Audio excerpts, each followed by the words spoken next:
All right, now that I'm done painting, I need to clean up. So I'm going to take my paintbrush off the can, put the lid on the can here, and use the mallet, and I'm going to gently tap around the edge of the can.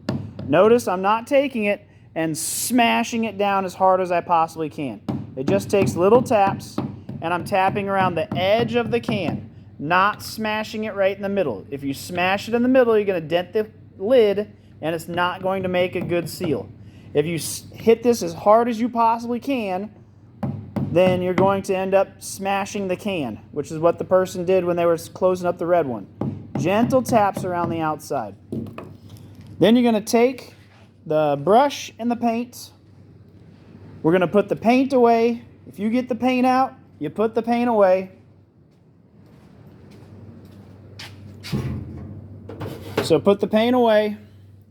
The brush gets rinsed out in the sink. Now, don't just drop it in the sink. You put it in the water, run your fingers over it, and get that paint out of there. Brush paint rinses off your hands very, very easily. It is water-based. Usually it will wash out of your clothes pretty easily as well. It rinses off your hand extremely easy. You can see now I've got the paint off the paintbrush, but I'm going to go ahead and leave it in the sink. But you can see I've got all the paint off of my hand, even though the paint was wet. It's very easy to rinse paint, brush paint off your skin. Spray paint does not work that easily. All right, next we're going to show you how to stain the wood. So I've got the wood right here to be stained. I'm going to need a can of stain. Stain is oil-based, not water-based. It is flammable, which is why we have to keep it in the flammable cabinet. Down here, we've got mostly cleaning stuff. Don't mess with the stuff on the bottom. The stain you want is right here on top. Oh wait, we're missing one can. Hang on, missing the clear coat. I forgot I just bought some clear coat.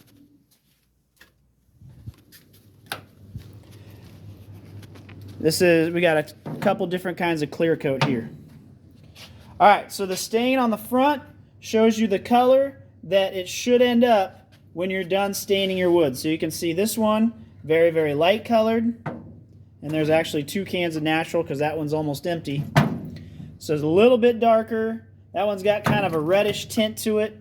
And then this one's pretty dark overall. Personally, I really like the dark stain, so that's the one I'm going to use. The Provincial, that's my favorite stain color. So I'm going to bring the stain over here to the table. Just like with the paint, I'm going to put my hand over the lid and shake it up really good.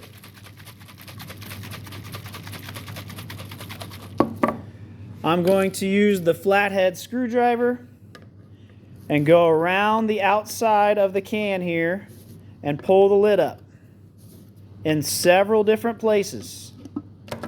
Once I've got the lid off, I'm ready to stain.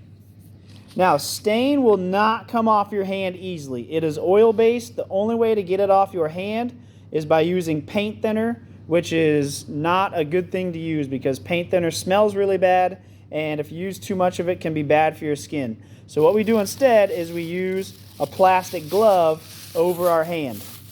You do not need a plastic glove to brush paint because the brush paint is water-based and will come off your hands super, super easy.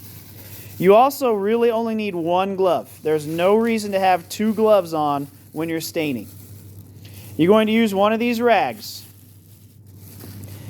When you go to stain, you lay your rag down, you fold it, fold these corners up, and you want to kind of make like a ball here in the end of it. And you're going to hold this part, and you're going to use that part. And you're going to, when you go to put it on the wood, you're going to kind of push into the wood like this. Sometimes people, they'll come over here and they'll grab this rag and they'll soak the entire thing in the stain for some odd reason. And then they do what I call the dead fish technique, and they just kind of like slap at it like this. That's just going to make a giant mess and not get anywhere, not do any good at all. Okay? You lay it down, kind of fold up the corners, and you want this ball here in the end, and you're going to dip it down there in the stain, get some stain on there. Notice the entire cloth is not in the stain. There's no reason to put the entire cloth in the stain.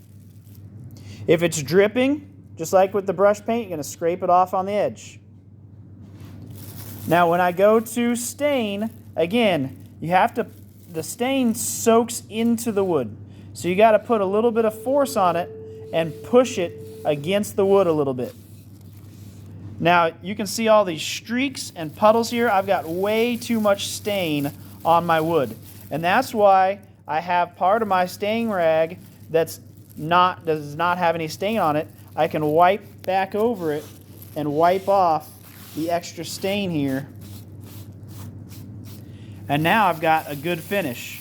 And if I want it a little bit darker, I can take the stain in, rotate it back around, put a little bit more stain back on there. But you can see again, I've got these streaks. Okay, if you see streaks, if you see lines in the stain, you got too much stain on there. So I'm going to wipe that off again.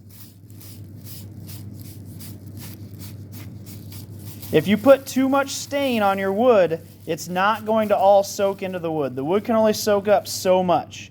And it's going to puddle up on top, and it's going to feel sticky and gummy and just feel disgusting. And there's nothing you can do. It doesn't just evaporate and go away. It'll just be really, really gross. So you want to make sure that you get it on there. And if you want it a little bit darker, you could let it sit for a few minutes. But then you want to make sure that you wipe it off so it won't get all gross. Now, just like with the brush paint, you can flip it up on the end. It's going to be really difficult for me to do this one-handed.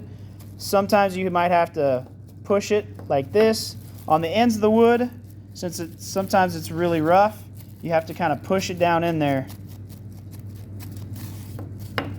in order to get that stain on there. All right, once you're done staining, same idea here. You're going to close, take the lid, put it back on the can. I always do this part with the glove still on because the stain is going to get on your hand. All right, then I'm going to take the rag inside the glove. Get really, really close because I got to use my other hand.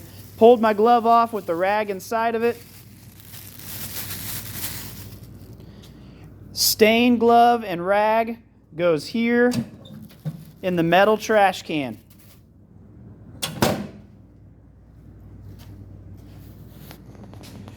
Grab the mallet. Close that can back up. Notice I'm gently tapping around the outside of it, not smashing it as hard as I can right in the middle. Gently tapping around the outside. Then I'm going to take that can, put it back.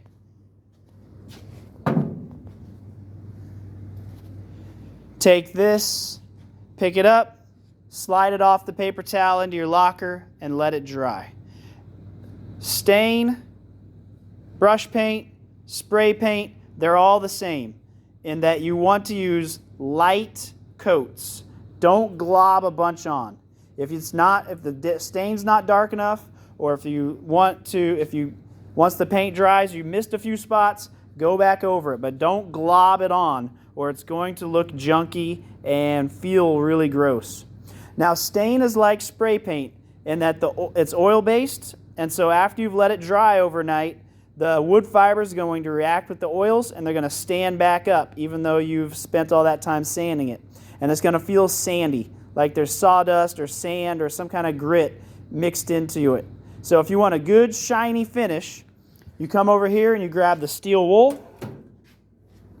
And just like with the spray paint, you're going to go over your project and buff it. Again, this is the day after. Don't do it the same day you stain. Do it the day after. Buff it out, and then if it makes it too light, you can put another coat of stain over that and that will, since you've already buffed it, you would not need to use the steel coat the second time. Now, if it's still not shiny enough for you, you want a good shiny finish, that's when you would use the clear coat. Personally, I like this one the best. Okay, it works the same way as stain, but this has got a pop top on it right here. And since you can't obviously put your rag down inside that can, what you would do is you would squeeze a little bit, just a little bit, like a drop, like that's even too much. And you would rub it in just like you do with stain.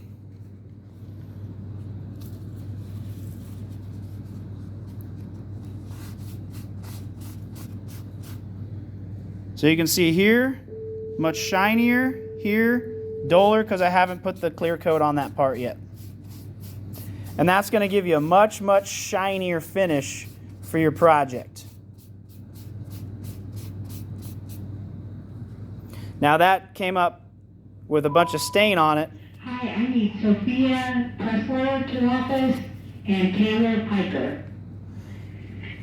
You should not do this the same day you stain. Again, this would be a day after you've buffed it with the steel wool. If you do it the day after, then you won't get all that stain on your rag. Okay, close this up, put it back here with the rest of the stain.